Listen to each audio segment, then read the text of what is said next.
بسم اللہ الرحمن الرحیم۔ السلام علیکم ورحمۃ اللہ وبرکاتہ۔ حامد و مصلی اما بعد۔ ہدیہ کے معنی تحفے کے آتے ہیں، گفٹ کے آتے ہیں۔ جب آپ نے خوشی سے کسی کو کوئی چیز گفٹ کرتے ہیں تو اس کو شریعت کی نظر میں ہدیہ کہا جاتا ہے۔ مسئلہ یہ ہے کہ اگر ہدیہ دینے والے کے پاس مال حرام ہو تو اسے ہم قبول کر سکتے ہیں یا نہیں۔ تو اس سلسلے میں 5 صورتیں لکھی ہیں فقہاء کرام نے۔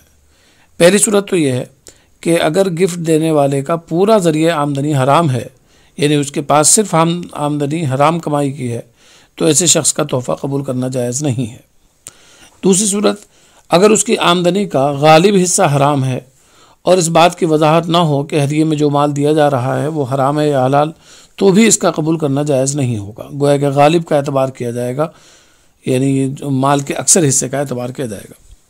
تیسری صورت یہ ہے کہ اگر ایسا شخص اس وضاحت کے ساتھ ہدیہ دے کہ میں یہ ہدیہ مال حلال سے دے رہا ہوں، تو ایسا ہدیہ قبول کرنے کی گنجائش ہے، جائز ہے۔